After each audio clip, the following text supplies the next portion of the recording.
we have tracked down our intrepid and MIA up until this second great friend, the bureau chief of the Talk Radio News Service in Washington, D.C., Ellen Ratner. Stick around, Jonathan. I want to get back to you. I'm not going to let you off the hook quite that easily. Ellen Ratner, welcome. The first time I get to welcome you in 2011 to News Talk Online on the Pal Talk News Network. Mr. Boehner had his wife, 2 daughters, 10 of his 11 brothers and sisters looking on from the gallery. He's 61 years old. Did he cry? He cried actually right before with reporters. Yes! That's kind of worrying about him. Hallelujah! I love that about John Boehner. Everybody else makes fun of him for this, but I think real men do cry. I think it's awesome.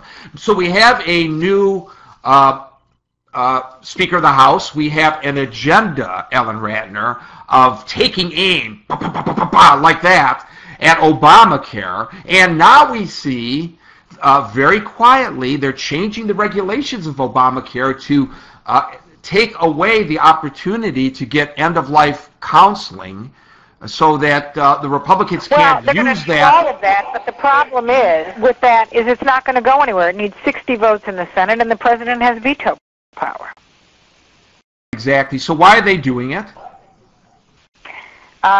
They've promised their constituents, the people that voted them there.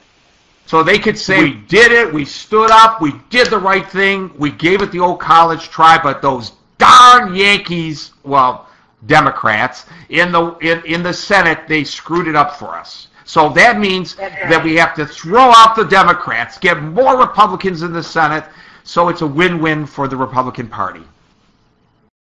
That's kind of what it's like. They also agreed on the rules late last night.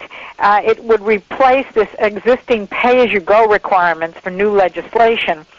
And they're saying that all spending increases would have to be offset by cuts from other areas rather than through tax hikes.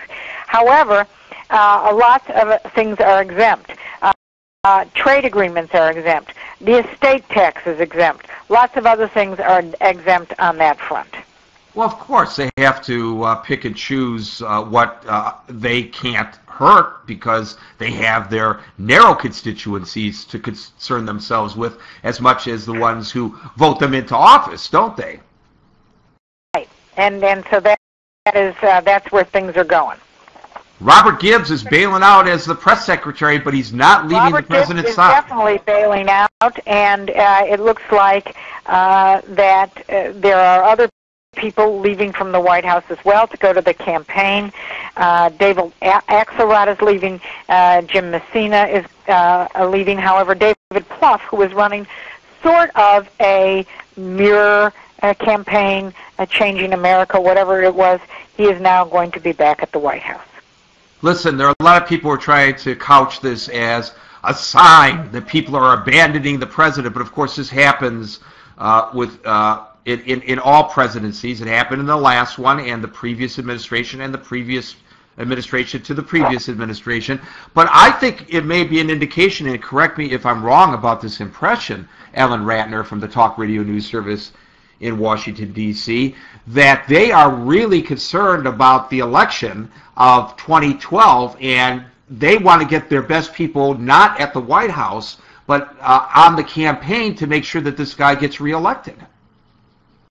Well, that's right, but you know the Republicans are already starting to campaign for that as well. I'll tell you something, Gary, you guys might want to join us, but I today locked down our space for the New Hampshire primary for a Radio Row there, if you can believe it. I'm with you. Anytime you have a Radio Row, Ellen Ratner, I am with you. You know that.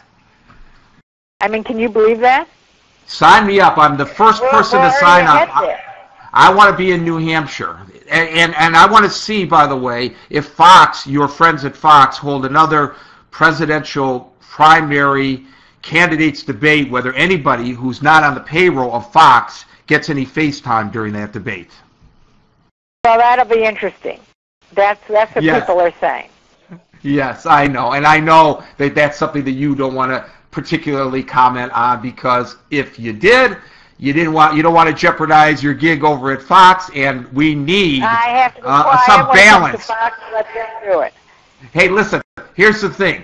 Fox is fair and balanced, but the only reason Fox is balanced is because of Ellen Ratner. So there you go. Ellen, thanks for joining us. There are other liberals there, I promise. Okay. Well, if there are, the perception is that there are not. But actually, I will tell you the truth. I have been doing some driving around in my car lately because I've been working from the home base. So rather than being on the train, I'm actually in the car, and I'm listening to Fox News Channel on Sirius XM satellite radio. And if you listen, maybe not at night when the pundits are on, but if you listen during the day, I have got to say, and I don't think that these words would have ever left my mouth before, but the truth is, if you listen during the day to the Fox News Channel, it is fair and balanced. They do a great job, and they have great correspondence. That's what I think. I've worked with these people now for almost 14 years. I know them quite well. Sometimes we have a hard time, as do the conservatives, with the publications like the New York Times, to separate between the commentary and the news coverage. Thanks, Ellen. Really appreciate all your hard work. Great talking to you. We really appreciate your hard work and that of your troops in 2010. We're looking forward to a great year in 2011 of reporting from the Talk Radio News Service in Washington, D.C. There she goes, my good friend, and I say that sincerely, Ellen Ratner, the Bureau Chief of the Talk Radio News Service. Thank you very much. It's great to talk to you, and of course, happy New Year to you.